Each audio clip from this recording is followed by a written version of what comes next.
Como vão, alunos? Muito tempo sem nos vermos, mas eu estou feliz de estar, pelo menos assim, online, gravando uma aula para vocês e deixando disponível para que vocês possam acompanhar no tempo de vocês. Não precisam assistir a aula inteira agora, vocês podem ir assistindo por partes, na medida em que tiverem tempo para irem, aos poucos, entendendo a matéria de Libras. Nossa disciplina nesse semestre é a disciplina da língua brasileira de sinais. Eu vou fazer a parte teórica e um outro professor fará, junto comigo, a parte prática. Então, hoje nós vamos ter uma aula sobre os fundamentos da Libras, né? Vamos entender o que é isso, o que é uma língua de sinais, né? Os fundamentos históricos, também vamos fazer uma reflexão sobre a questão da surdez. Eu vou apresentar na próxima aula com mais detalhes do que hoje, né? Hoje vai ver realmente o início da matéria. Bom, então hoje nós vamos apresentar os fundamentos de Libras para vocês. E queria pensar com vocês se toda a forma que a gente vai educar depende realmente da maneira como a gente encara o aluno, né? Então, na história da humanidade, os surdos foram encarados, não só os surdos, mas quaisquer pessoas com deficiências físicas, mentais, intelectuais, eram encarados de maneiras completamente diferentes. Então, primeiramente, na antiguidade, a gente tinha uma visão, das pessoas com deficiência que eram aberrações, né? Então, ocorreram muitas coisas violentas e, enfim, matavam-se as crianças que nasciam com alguma anomalia ou com alguma deficiência. Depois, na história da humanidade, as pessoas com deficiências, principalmente os surdos, eram vistos como coitados, né? Pessoas dignas de pena, e eram encaradas dessa maneira. E aí a educação, né, que começou a acontecer nesse tempo também era voltada para pensar no surdo como esse coitado. Então, antes, como eram vistos como aberrações, nem se pensava em educar ou fazer alguma coisa por essas pessoas, né? Depois, como coitados, ainda se teve alguns desdobramentos, principalmente na educação dos surdos. Agora, atualmente, a gente tem um outro olhar sobre as deficiências, de um modo geral, né? E a gente encara como desafios a serem enfrentados para você descobrir como é que você pode realmente fazer, estimular essas pessoas para elas terem a melhor performance possível, né? E foi isso que aconteceu. Mais ou menos o que hoje a gente tem com o autista, né? Que a gente busca maneiras de compreender o que é isso, o que é o autismo e como é que a gente pode fazer com que o autista aprenda, evolua, dê o seu máximo. Também aconteceu na história dos surdos, bem antes, né, do que a gente pensa no autista, mas aconteceu praticamente a mesma coisa. Então, como a humanidade não conhece bem uma deficiência, uma síndrome que se lhe aparece, ela lida mal, né? Lida mal no início, até que a ciência, as pessoas vão descobrindo o que é aquilo e vão criando modos de estimular e fazer a pessoa progredir, né? Então, hoje a gente vê o surdo como uma pessoa capaz de aprender e se desenvolver com estímulo como quaisquer outras pessoas. Quer dizer, a surdez não implica numa deficiência intelectual. Você pode estimular e o surdo vai aprender. É claro que sem estímulo, qualquer pessoa tem problemas cognitivos, intelectuais, lógico. Sem estímulo, uma pessoa deixada ao léu no meio do mato não vai adquirir uma série de aptidões, habilidades, conhecimentos e não vai desenvolver intelectualmente todas as possibilidades que o cérebro humano tem.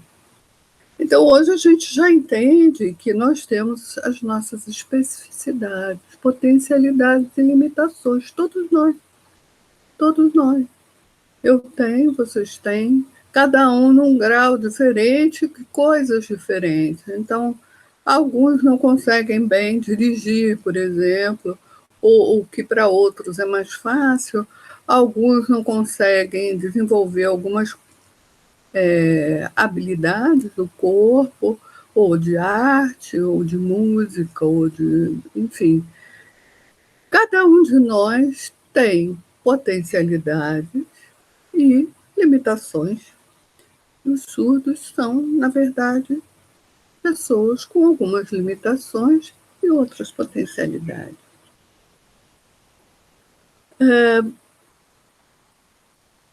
Então, antes de 1857, que foi um marco importante para daqui a pouco a gente vai ver isso, para a educação dos surdos, nós encontramos aí uma explicação para essa visão antiga de simplesmente descartar o diferente, o com deficiência, né? E relatos de atrocidades sofridas pelas pessoas que nasciam deficientes. Então, no apogeu dos gregos e dos romanos, os gregos davam muito valor ao intelecto. E os romanos davam muito valor ao corpo.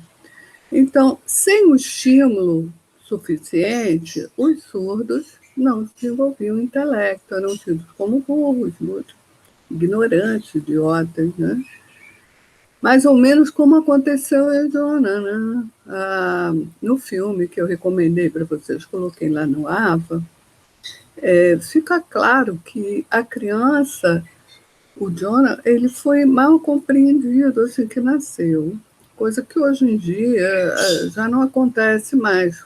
Quer dizer, na maioria dos lugares do mundo, você já faz, assim que a criança nasce, teste, para ver se ela realmente ouve, ou se ela tem todas as questões sensoriais funcionando, né? Enxergar é mais fácil a gente ver se a criança acompanha um objeto, se ela está enxergando. A surdez, às vezes, isso demora um pouco, mas com a teste da orelhinha, hoje em dia, rapidamente se vê isso, né? Então, nessa época não existia, e o filme se passa aí pela década de 60, 70. O Jonah foi mal interpretado, porque não perceberam que ele não escutava e achavam que ele tinha um determinado comportamento, não falava, não apresentava um comportamento diferenciado, porque tinha alguma anomalia intelectual, né? E é claro que na antiguidade isso acontecia o tempo todo, né? A criança podia nascer com essa deficiência que ninguém ia perceber que era a surdez e não outro problema, né? E os romanos davam muito valor aos músculos, aos corpos bem feitos. Então, se você tinha qualquer anomalia, não era um ser humano, não era um ser humano, né? Era tratado como alguma coisa qualquer. Né? Eram aberrações, castigo dos deuses, né? Infelizmente. Bom, em 1500, a gente reporta aí a chegada, né, dos europeus ao Brasil, e quando a gente começa a retratar a história escrita do Brasil, né, a partir da chegada. Né, por essa época, em 1520, 1584, na Europa, um monge beneditino chamado Pedro Ponce de León, ele cuidava da educação dos filhos da nobreza, né? Isso era um papel que os monges executavam nessa época.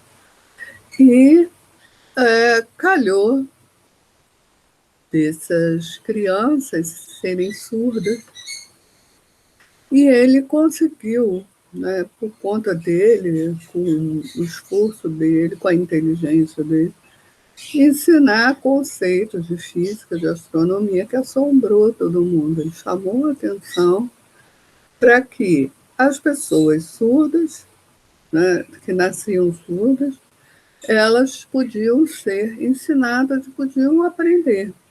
Como que ele fez isso, né? Ele simplesmente alfabetizou essas crianças usando um sinal manual, né, das mãos para cada letra.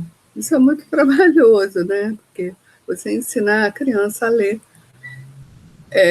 fazendo ela trocar a letra por um sinal, é uma coisa trabalhosa. Mas a partir da leitura, a partir da aquisição da leitura, a própria criança, ao ler livros, e aí eles, nessa época, como eram nobres, tinham a oportunidade de ter acesso a essas bibliotecas, então tinham livros sobre todas as coisas. Então ele provou que essas crianças eram capazes de serem ensinadas.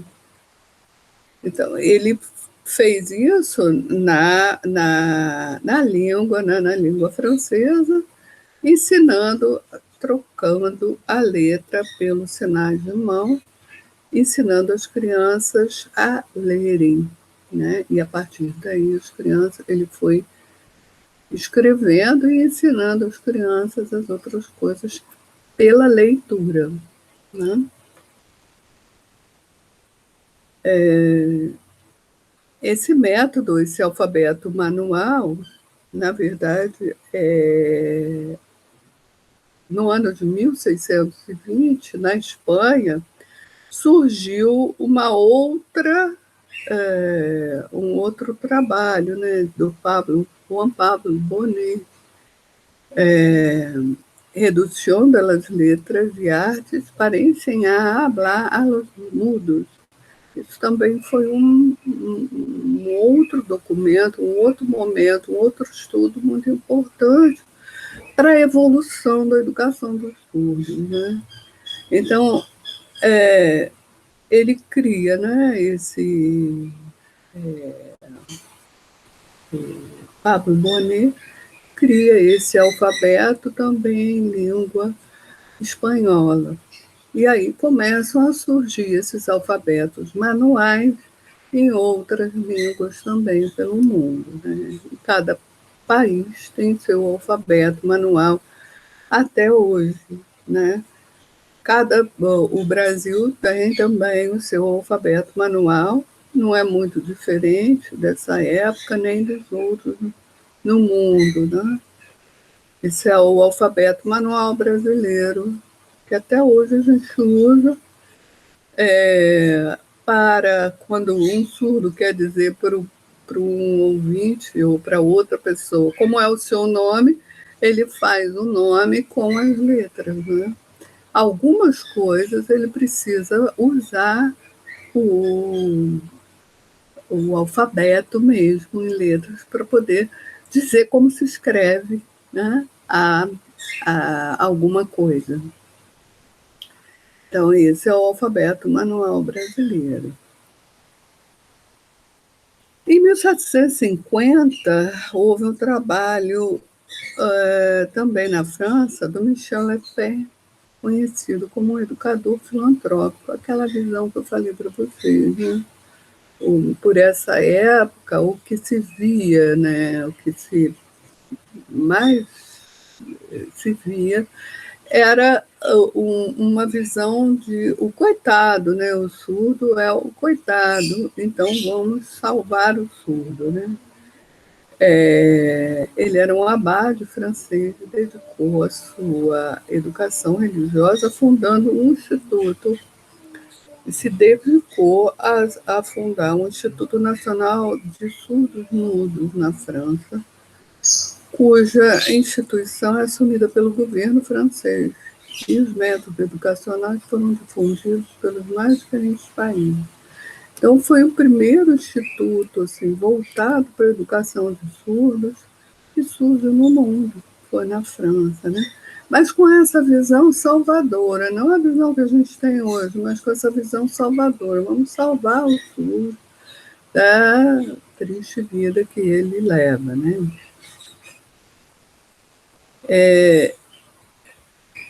Se vocês observaram bem o filme do Jonah, vocês viram que houve ali um conflito de visões para a educação do surdo.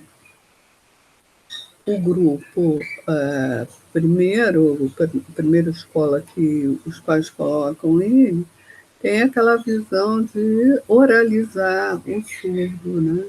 De oralizá-lo, fazer com que ele falasse a língua,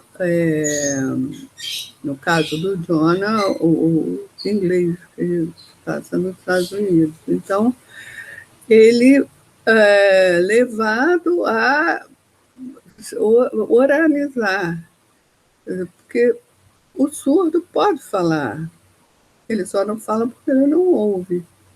Mas também, quando se consegue que ele fala, a fala sai uma fala diferente, porque como ele não ouve, ele usa as cordas vocais de forma diferente. Muitas vezes ele fica estigmatizado porque ele fala fino, né? Então, da onde vem essa ideia de oralizar o surdo? Justamente na escola de Leipzig, em 1778, o Heinrich, Samuel Heinrich,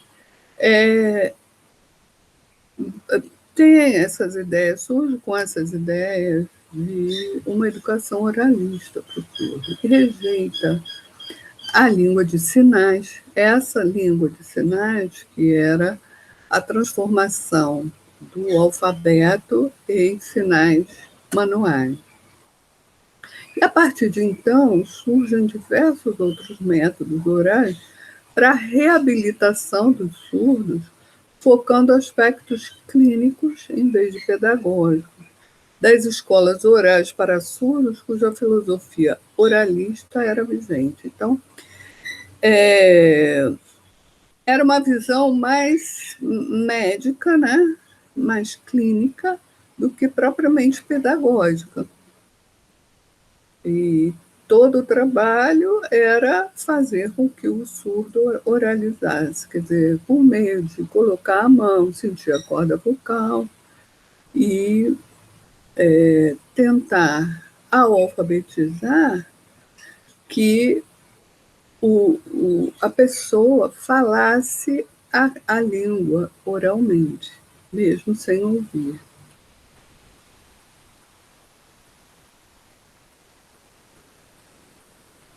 Então, nos Estados Unidos, em 1815, eu estou falando para vocês como é que foi a evolução disso, né? Na história moderna, né? Vamos dizer assim, uma história pós-Idade Média. Houve nos Estados Unidos um professor chamado Thomas Hopkins Gallaudet. Ele se interessou pela educação de surdos e viajou para a Europa.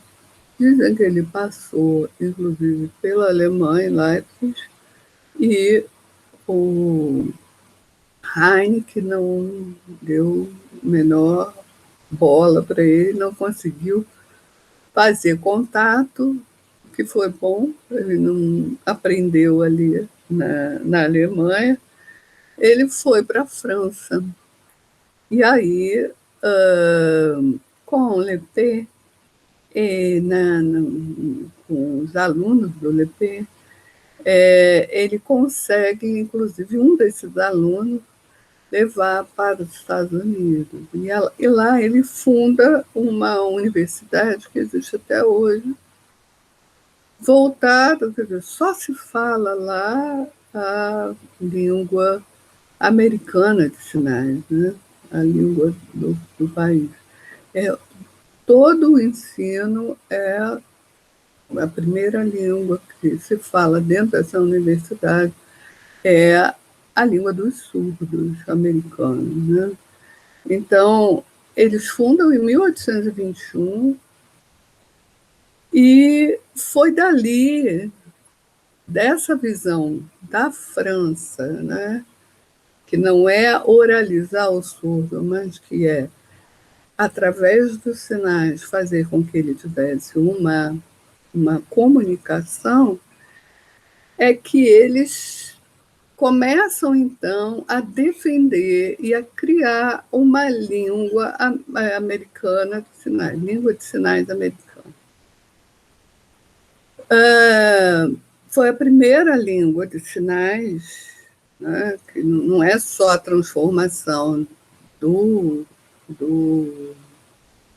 alfabeto para a mão, mas de ideias, de conceitos, de um vocabulário próprio todo com sinais, que se começou a estabelecer uma língua para os surdos. Isso é uma, assim, é uma visão ousada e muito bem elaborada. Você criar uma língua para o surdo. Essa língua não podia ser falada. Ela, por obrigação, tinha que ser uma língua visual, né? Então, essa língua passou a ser desenvolvida através de sinais. E passou-se, então, desde muito cedo, ensinar as crianças em sinais. Ao invés de esperar delas que elas falassem como uma pessoa ouvinte, passou-se a esperar das crianças e a desenvolver toda uma metodologia de trabalho com elas, desde muito cedo, para que elas entendessem uma língua visual, né? Então, toda uma expressão, toda uma frase, não só palavras, mas até frases, ideias, podem ser transmitidas através de uma língua que foi sendo desenvolvida pelas expressões corporais, né? E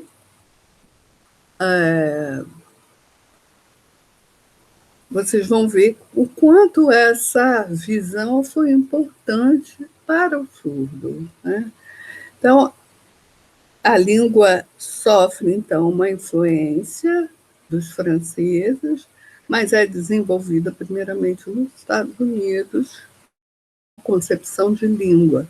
Aí não é só uma adaptação do francês para os sinais, é uma língua de sinais.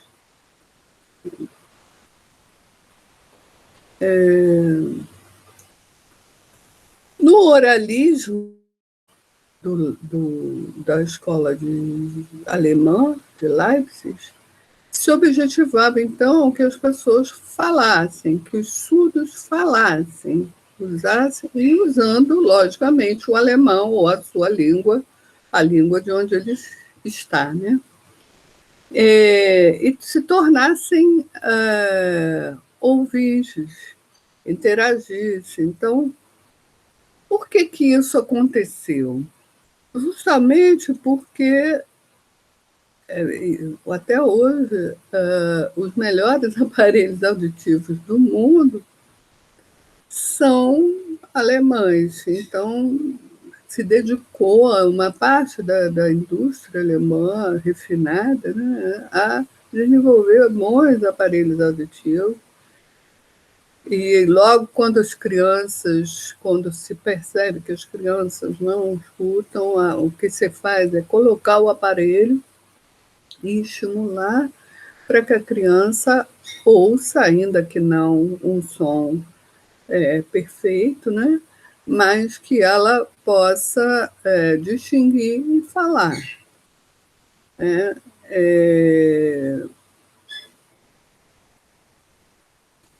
E a outra visão é desenvolver uma língua específica para o surdo. E aceitar, é surdo, até porque existem variações, né, de surdez. Né?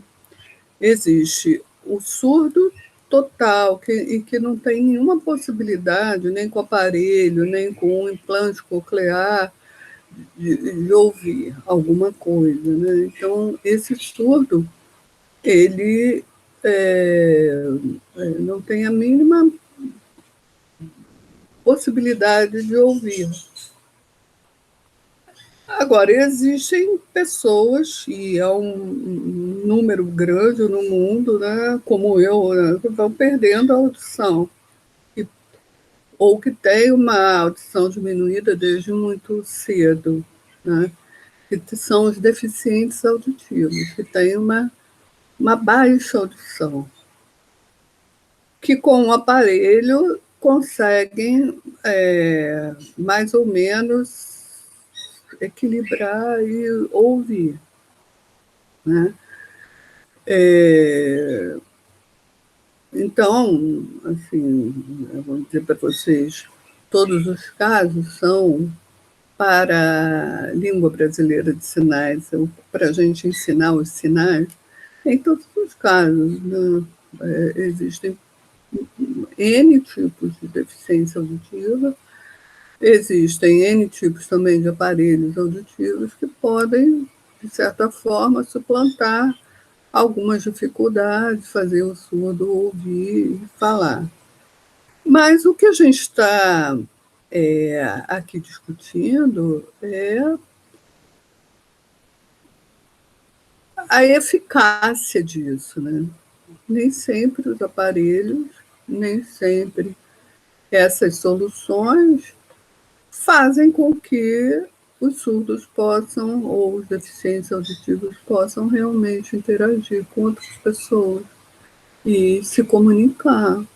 Então, a Libras ainda é uma solução, na maioria dos casos, dos surdos mesmo. Então, em 1880, em Milão, na Itália, acontece o Congresso de Milão, que proíbe terminantemente o uso de sinais nas escolas de surdo na Europa. Então, para alguns teóricos que estudam a Libras, essa visão desse grupo, né, de 184 delegados, né, não, 164 delegados, foi um retrocesso na educação dos surdos. Por quê?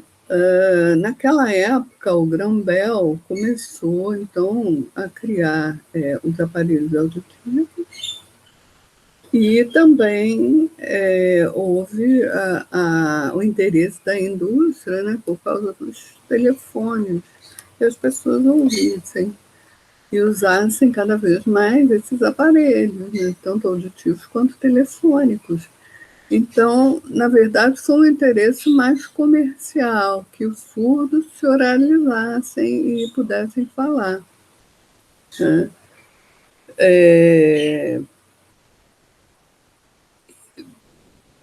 Nesse congresso, né, de Milão, os próprios educadores surdos foram proibidos de votar. Quer dizer, foi um lobby tão grande na época para se oralizar o surdo, né, e poderem usar aparelhos e poderem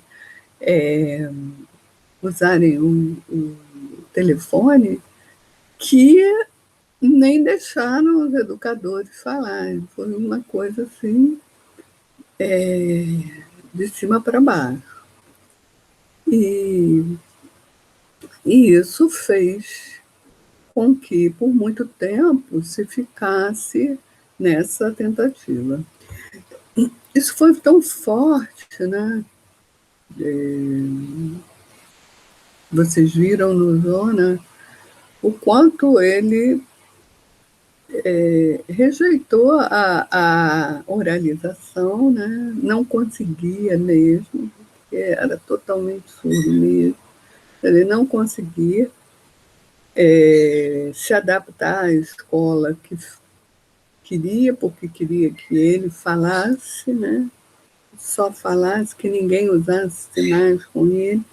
Era radical mesmo, não podia nem misturar alguma oralidade com os sinais. Lembram da proposta da escola que ele vai pela primeira vez? A escola disse: a senhora não pode de jeito nenhum, falou para a mãe, a senhora não pode de jeito nenhum usar os sinais, porque senão fica mais confortável para ele, ele não vai oralizar. E aí é que é cruel, né? Porque é realmente muito mais confortável para o surdo usar os sinais do que oralizar, né? Tentar seguir o ouvinte. Então, isso é uma discussão política também, lógico. Se eu me adapto muito melhor a uma língua que é visual e que eu não preciso me sacrificar para poder aprender, que eu aprendo naturalmente, como qualquer um aprende a sua língua, como qualquer criança, bebê, já começa a aprender desde cedo, através da comunicação com os pais. Se eu posso aprender dessa forma naturalmente uma língua que é muito mais confortável para mim, por que eu não posso fazer isso, né? Por que eu sou obrigada a usar a língua dos ouvintes? Se eu tenho uma língua que é própria para mim, que sou surda, né? Então, isso também é uma questão. Curar a surdez. Até que ponto se consegue curar a surdez? Nem todo mundo consegue. Então, na verdade, não é uma cura de verdade você oralizar o surdo, porque ele não vai ouvir. Não é a cura, é uma tentativa de aparência. Aparentemente, ele está falando, mas não quer dizer que ele esteja pensando com aquelas palavras. Porque a língua faz com que a gente pense com ela. Imagina você pensar sem saber uma língua. Como você vai pensar? Nós todos pensamos em português, nós sonhamos em português. Os surdos pensam e sonham com a língua de sinais, com os sinais, com as imagens. Eles não sonham com palavras. Então, é muito mais natural você dar a um surdo total uma língua com imagens, com gestos, com sinais, do que uma língua que você não escuta, uma língua que você só aprende na marra, né? Que nem introjeta, porque não faz parte, inclusive, das suas possibilidades. Então,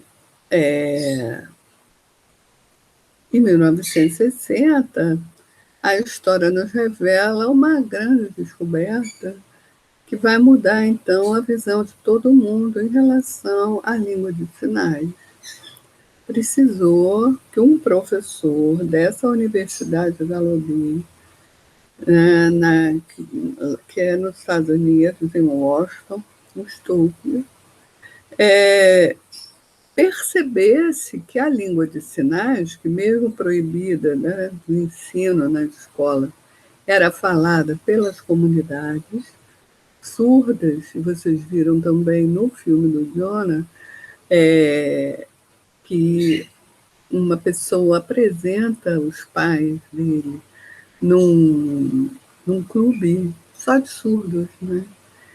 E é assim, os surdos começaram a se juntarem em grupos para poderem se comunicar e se fortalecer como,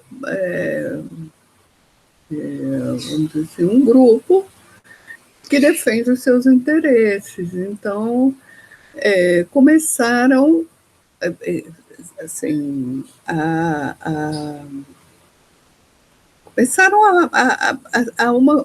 sempre fizeram essa comunicação, e o Stoker foi lá para estudar esses grupos. Foi estudar um grupo como aquele clube, né? Essa língua. E aí ele descobre que essa língua tinha aspectos linguísticos, que era uma língua como qualquer outra, que é uma língua. Tem aspectos linguísticos, tem aspectos gramaticais, tem aspectos sintáticos, enfim. É uma língua que, apesar de não ser escrita, tem todas as características de uma língua falada. Inclusive, ela se transforma, os gestos, a maneira de dizer as coisas se transforma como a língua, né? A nossa língua portuguesa, ela é uma língua viva. Quem assistiu às minhas aulas de alfabetização linguística, a gente já discutia isso, né? O quanto a língua ela é viva. Até teve um filme que eu pedi que assistisse, que era Língua Vidas em Português, para mostrar o quanto os grupos sociais vão mudando a própria língua. Como o português do Brasil se diferencia, né, do português de Portugal e de alguns países africanos. Né? Porque a gente tem expressões idiomáticas, a gente tem gírias, e a gente vai simplificando. O vossa mercê vai virando vós-me-cê, depois vai virando você, e já está virando cê. Você vai, você vem. Né? Qualquer hora, a forma de falar da gente entra no dicionário. Se entra no dicionário, passa a ser um vocabulário, um vocábulo aceito, inclusive, para a escrita acadêmica. Então, a língua ela vai se mudando assim. E a língua de sinais, ela também vai assumindo essas características, como qualquer outra língua. Então, ela não é escrita. Escrever em sinais é uma coisa que ainda não se tem assim uma existem correntes que dizem que tem que se escrever, né, em livros. Isso é discutido ainda. Né? A tendência não é essa. A tendência é que seja uma língua falada através dos gestos. Né? Então, a partir do descobrimento da riqueza, da grandeza dessa língua, né, que tem todas as características de qualquer outra língua falada no mundo, né, começam os países a reconhecer isso. Né? Então, surge nesse redescobrimento da língua, a oficialização da língua pelos mais diversos países do mundo. Esse termo é redescobrimento porque, no sentido que ele já era usado, a língua de sinais é usado pelos surdos há muitos anos, já há centenas, né, talvez, de anos. Mas não era reconhecida pelos ouvintes, pelos governos. As universidades não viam, nem percebiam, né, nem aceitavam essa língua como oficial. E, por causa desse estudo tão mais profundo dessa universidade dedicada a isso, desse professor Stockel, especificamente, começa-se, então, um movimento em diferentes países. E no Brasil, ela é oficializada, a língua brasileira de sinais é oficializada em 2012. Então, eu queria que vocês atentassem para isso, essa importância, né? Porque no Brasil, você fala assim, no Brasil a nossa língua é a língua portuguesa.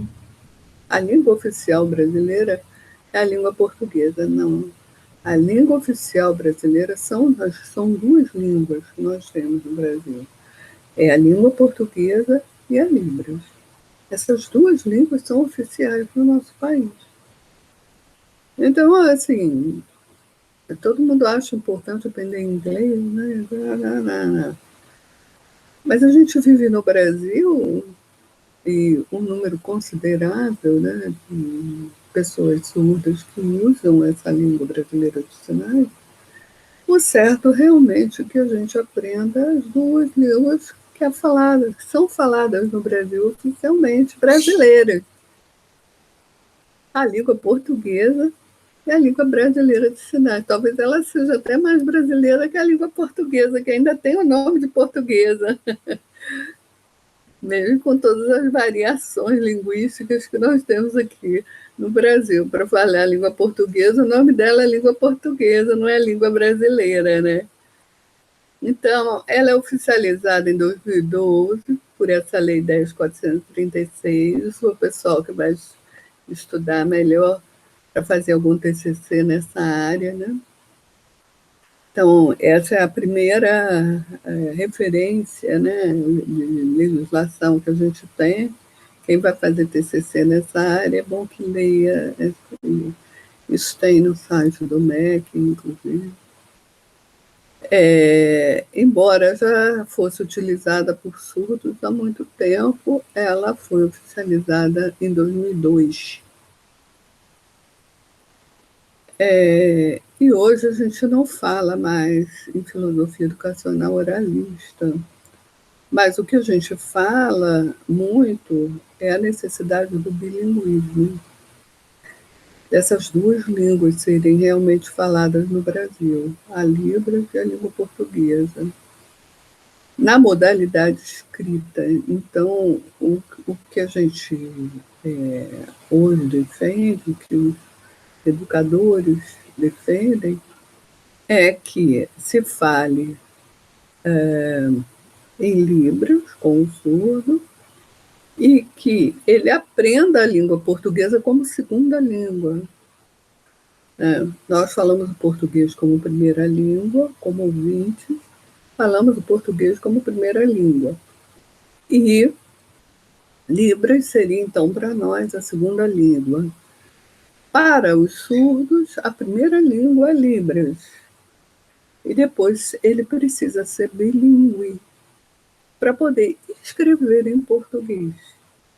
Então, o que se defende é que se fale em Libras e se escreva em português, para que essas pessoas não tenham o mesmo problema, por exemplo, que o cego. O cego precisa que todos os livros sejam transformados em braille para ele poder ler. O surdo não tem essa necessidade, porque a língua escrita é visual. Então, ele só precisa aprender a ler para poder ter acesso a toda a informação que ele precisa, que ele queira para evoluir. Né? Até porque todas as disciplinas usam a língua portuguesa escrita para você aprender. Se você quer aprender biologia, você vai ler sobre a biologia. Porque a matemática, por mais que você trabalhe com símbolos e tudo mais, os enunciados são em português. Todas as disciplinas utilizam a língua portuguesa para você aumentar o seu conhecimento. Então, para que o surdo não fique também estigmatizado, né, separado dos demais nesse quesito, o que se defende é isso, que ele fale em libras e escreva em português, para não aumentar essa segregação. Se desenvolve uma língua escrita em libras, você ainda aumenta mais essa separação entre ouvinte e surdo. A língua portuguesa deve ser estudada para ser lida, interpretada e escrita por parte dos surdos, porém não falada. Não obriga mais o surdo a oralizar. Então, o início da educação de surdos no Brasil, eu falei para vocês que 1857 foi uma data importante para os surdos no Brasil. Porque o Dom Pedro II, ele manda construir o INES, Instituto Nacional de Educação de Surdos. Em 1855, ele traz um educador da França, Ernest Rouet, que é um professor surdo francês, e sua mulher. Eles chegam no Brasil em 1855 para gerir, administrar esse lugar que servia também como asilo para as crianças surdas, meninos surdos. Né? Aí as pessoas falam, ele se interessou pela educação porque o genro tinha uma deficiência auditiva, o marido da princesa Isabel, Conde era parcialmente surdo. Então, ele vamos dizer assim, se interessou por isso. A gente não sabe, como é que a gente vai saber? Não tem como a gente provar isso, né? O que a gente sabe que realmente Dom Pedro II foi que ele tinha uma influência, né, cultural francesa muito grande. Ele buscava referências na França. Isso no Brasil foi muito forte, assim, a partir da família real, 1800, chegam aqui 1800 e pouco, mais ou menos. E Dom Pedro II, jamais para o final do século XIX, ele coloca uma série de coisas no Brasil com as ideias que ele tinha trazidas da França. Isso se prolonga pelo início do século XX. Né? Nós sofremos uma influência enorme da cultura francesa durante um longo período entre o século XIX e o início do século XX. Depois a gente passou a sofrer influência dos Estados Unidos, né? Mais tarde, né? Na segunda metade do século XX. Mas antes, quem mandava na nossa cultura eram os franceses. Então, é possível também que ele tenha trazido por influência francesa, conheceu pessoas na França interessadas na educação de surdo, gostou dessa ideia, enfim, se influenciou e foi o responsável pela criação do INES, que foi, que é até hoje, né, uma referência para a educação do surdo no Brasil.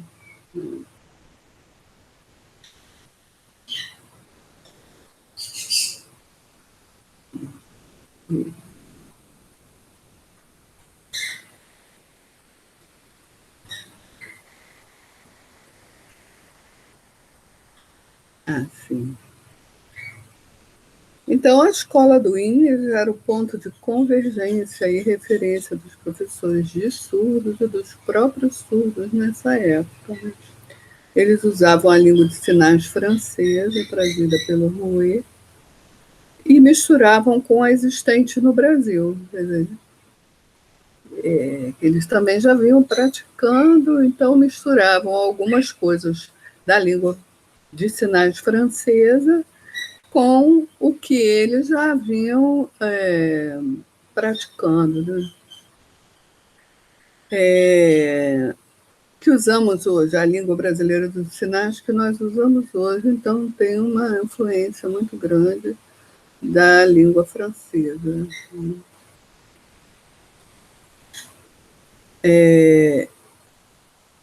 A gente pode ver por esse prédio o quanto, pela imponência dele, o quanto ele quis marcar a importância disso no Brasil. É um prédio magnífico, né? Até hoje é uma estrutura fantástica. Foi fantástica para a época, ainda é fantástica hoje.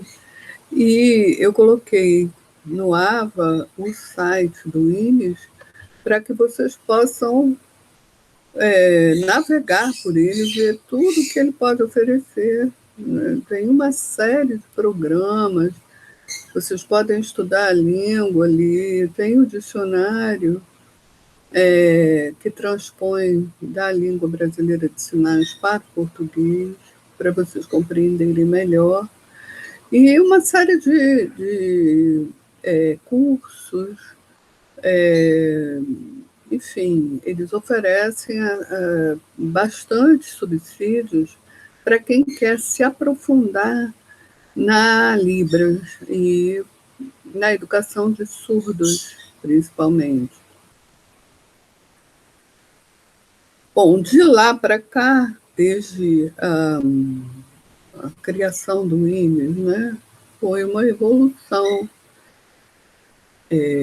até chegar hoje no que a gente tem hoje a oferecer para os surdos no Brasil. Então, começa depois da criação do INES, em 1988, né, demorou aí um século,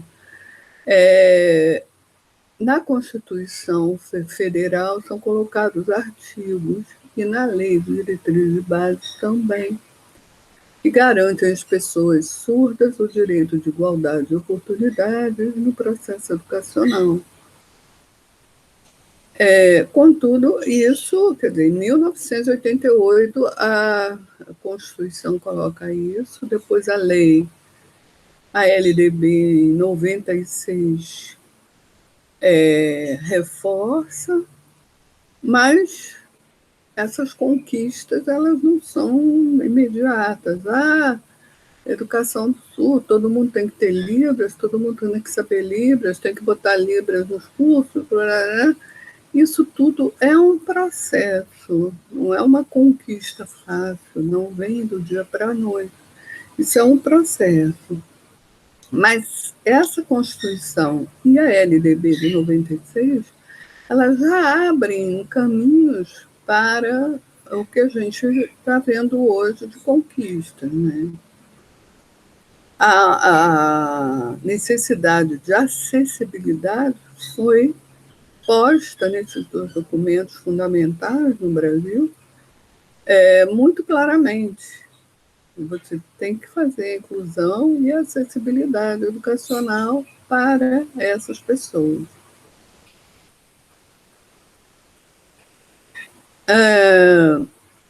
Conforme a Lei 10.098, nós destacamos aqui o artigo 18, o poder público implementará a formação de profissionais intérpretes de escrita em braille e língua de sinais e de guias de intérpretes para facilitar qualquer tipo de comunicação direta à pessoa portadora de deficiência sensorial e com dificuldade de comunicação. No artigo 18, aparece pela primeira vez os termos da língua que usamos hoje, intérprete, língua de sinais e guia intérprete. Então, o artigo é claro e direto, explicando como deve ser na prática. Isso é muito importante, pois denota entendimento correto das necessidades das pessoas com deficiência e senso de inclusão e acessibilidade, cujas práticas estão em andamento por todo o mundo. O mundo inteiro busca ser acessível ao surdo. Segundo documento importante é o Decreto 5.626, de 22 de dezembro de 2005, que regulamenta a Lei das Libras, que é essa 10.436. De 2002, né? É um documento específico sobre o uso e difusão da Libras como uma língua oficial do país. A promulgação desse decreto foi um passo notável na história da educação dos surdos no Brasil e coloca nosso país em isso, que é muito interessante, né? Porque enquanto país, nós estamos à frente de muitos outros com essas legislações. Não são todos os países, mesmo os mais desenvolvidos, que têm toda essa regulamentação, toda essa legislação que favorece a educação dos surdos ou a educação das pessoas com dificuldades sensoriais, né? Em primeiro lugar, o documento dá o status de línguas, a língua.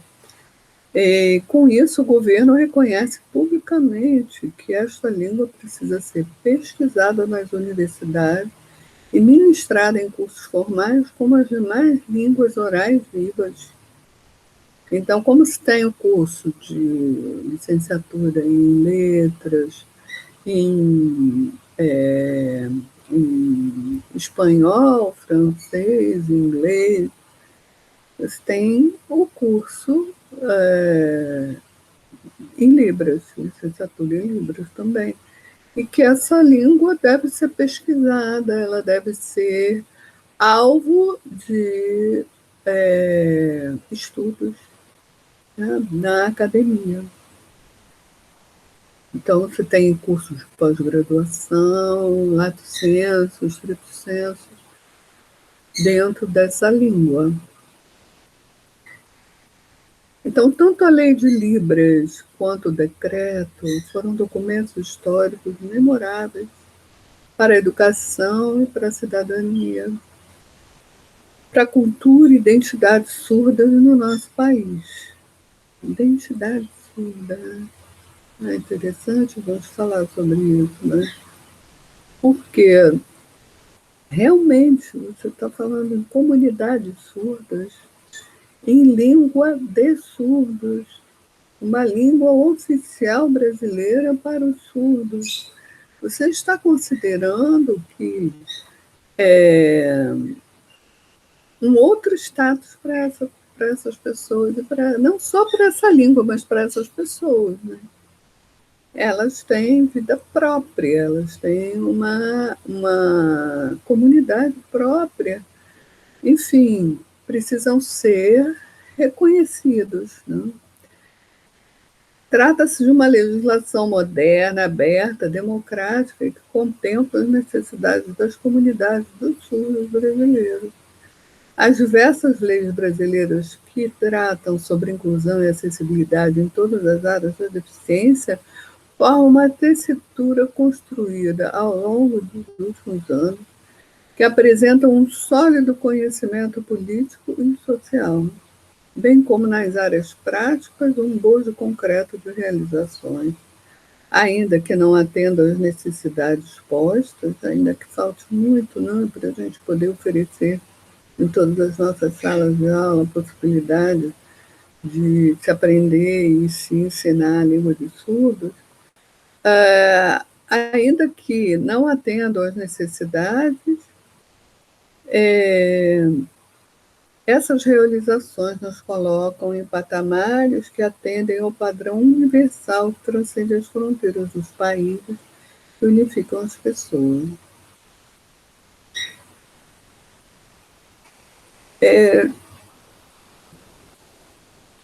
Você já viu um surdo andando na rua? Já percebeu? Não percebe. Você, de longe, vê o cego, né? Ele tem uma bengalinha, ou tem um cão-guia, ou tem alguém levando ele pelo braço. Um surdo não, um surdo se desloca com facilidade, né? Principalmente porque os sinais ele vê, ele compreende. Os sinais de trânsito, do atravessar a rua, ele pode ler letreiro de ônibus, ele pode ler os letreiros das lojas para poder entrar, ele se locomove bem, né? Mas por causa disso, porque não é visto, porque a gente não vê o surdo, a gente não sabe que a gente no Brasil tinha em 2010, olha, já tem 11 anos, né?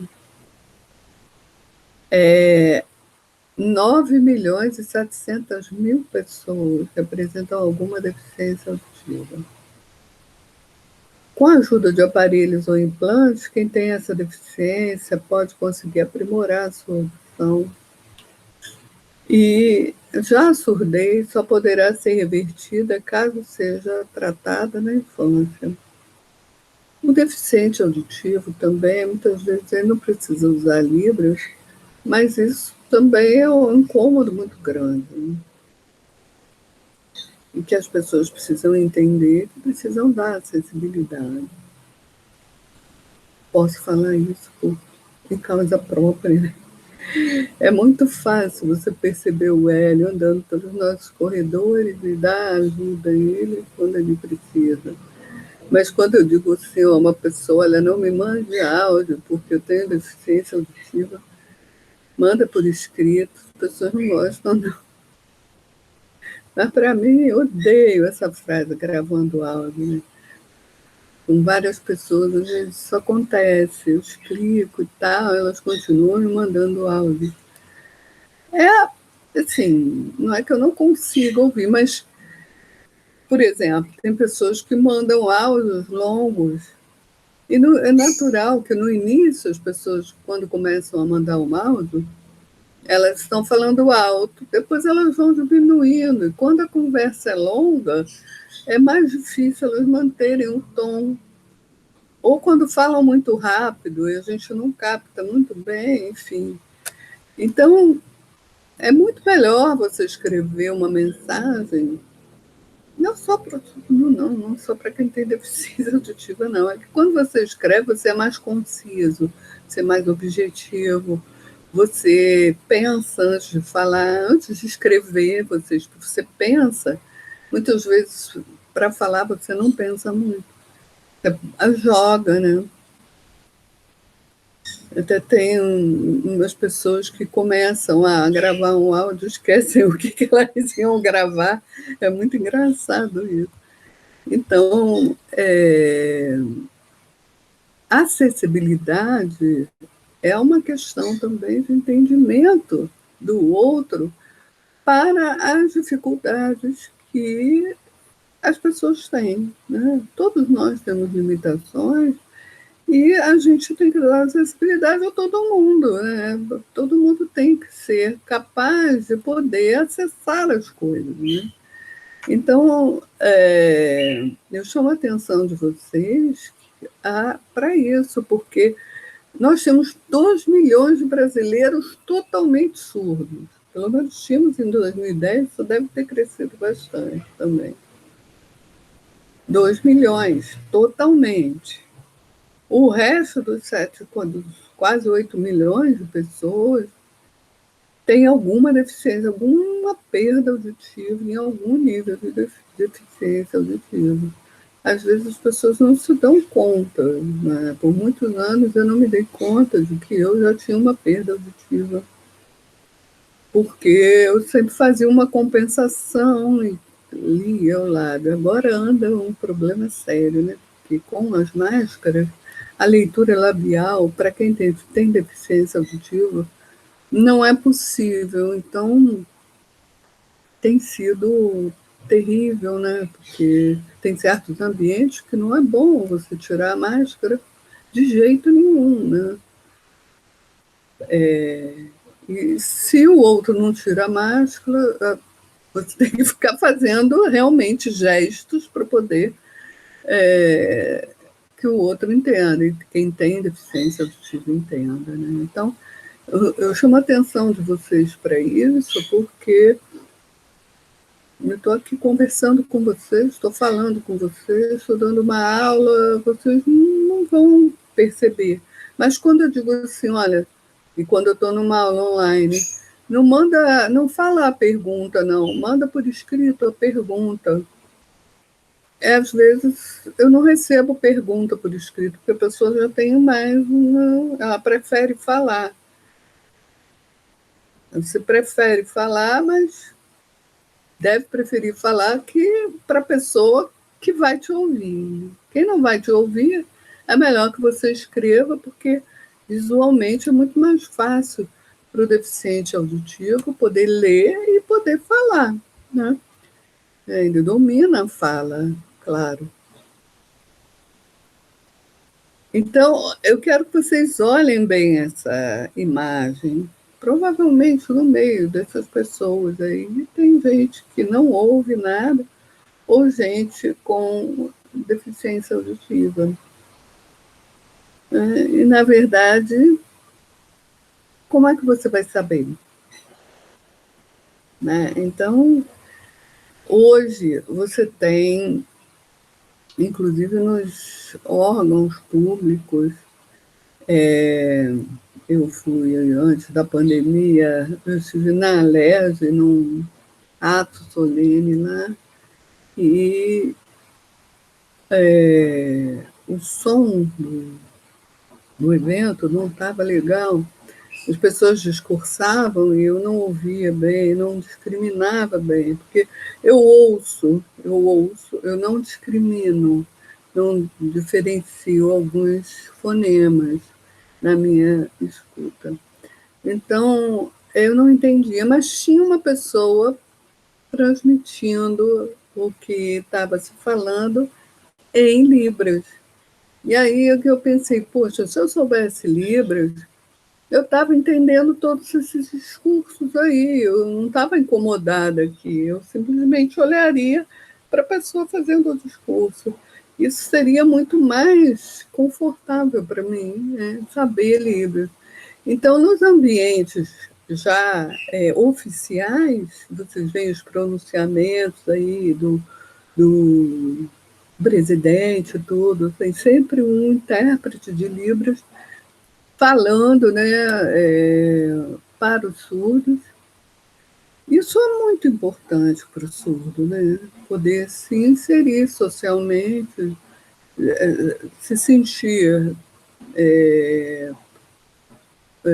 podendo compreender as coisas que estão acontecendo, né? A televisão já tem full caption, né? Você já pode acompanhar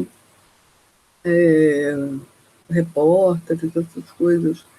Os filmes têm legenda, então isso tudo vai dando a possibilidade do surdo manter, ou do deficiente auditivo, manter a sua mente sempre aprendendo, sempre podendo ter acesso à cultura, ter acesso a textos bons, a ter acesso à informação. Isso é muito importante para que ele se desenvolva intelectualmente, continue, né, nesse processo, porque se a mente não tiver esses estímulos, né, ela também paralisa. Então, é muito importante que a gente desenvolva essas formas de comunicação com o surdo, né? E fazê-los realmente se inserirem, né, na sociedade, sem discriminação, sem discriminar. Enfim, a gente fez uma retrospectiva, vamos dizer assim, muito abrangente, né, desde a antiguidade até aqui. Eu espero que vocês tenham compreendido certos pontos, né, porque esse é o início da disciplina. A gente vai ainda aprofundar bastante os nossos estudos sobre a educação dos surdos. Na próxima aula, eu vou gravar também para que vocês tenham contato com ela também nesse tempo que vocês tiverem disponível. E, a partir de vocês assistirem, vocês podem colocar quaisquer questões lá no WhatsApp para mim.